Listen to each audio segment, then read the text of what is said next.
নাই, এমন কোন সেক্টর নাই, চাকরি আছে বেতন নাই, এমন কোন সেক্টর নাই, চাকরি আছে বেতন নাই, বৈষম্য নিপাত মুক্তি পাক।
আগামীকাল যদি আমাদের ব্যবস্থা করে দেয়, আজকে এখন যদি আমরা আসলে ৩৬শে জুলাইকে আমরা স্বাধীনতা রূপ দিয়ে দিচ্ছিলাম, কিন্তু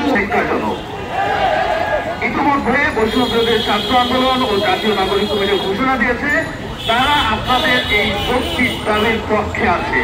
শিক্ষার্থী হিসাবে আপনাদের পাশে আছি ইনশাআল্লাহ। আপনাদের যৌক্তিক দাবি বাস্তবায়ন হওয়ার আগ পর্যন্ত আমরা মাঠ ছাড়ব না, আপনাদের সাথে সহযোগী হিসেবে কাজ করব।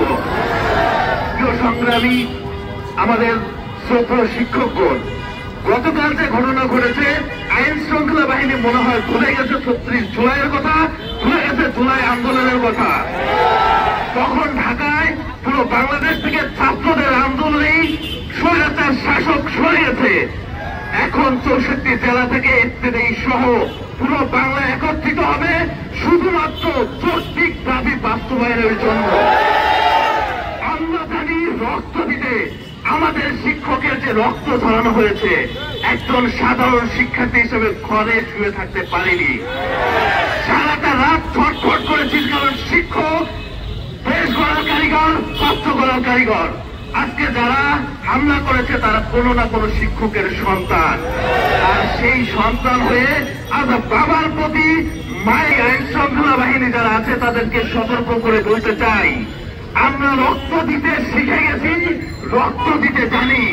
তার মানে আমাদের উপর যদি হামলা চলে, আমরা শেষ রক্তবিন্দু পর্যন্ত অপেক্ষা করব, তবে আমাদের দাবি আদায়ে আমরা মাঠ ছাড়ব না।